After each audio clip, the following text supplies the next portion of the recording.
su cosa consumiamo, diciamo.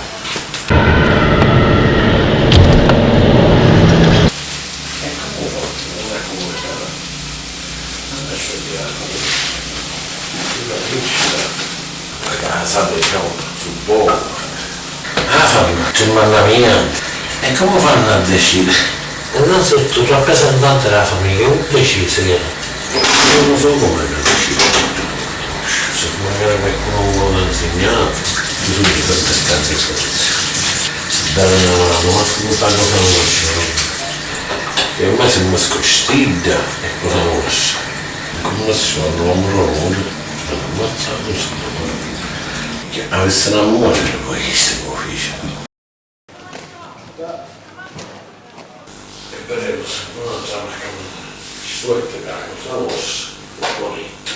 Si fa fuoco per un ritmo, nessuno sa dire nessuno sa.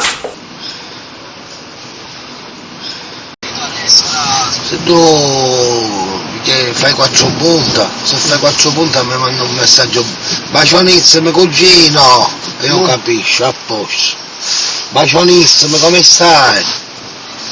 E io già sono a posto, nel senso che faccio la sera a posto, quindi porto a casa.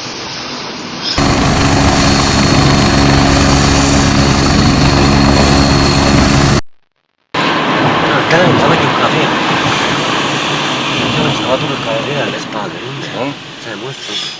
Gira, fammi una salita. Te ci atterravo, ci metti i cartelli. Ma voi i carri?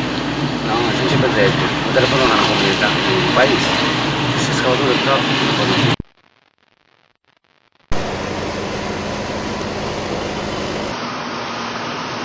Una volta che sono io, da un capo come fa? Tu c'è papà.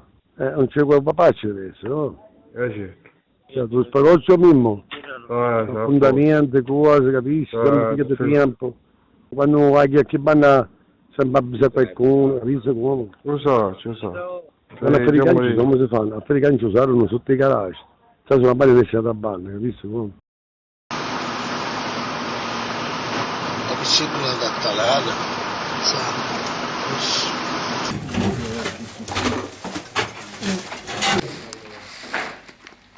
Come diceva questo?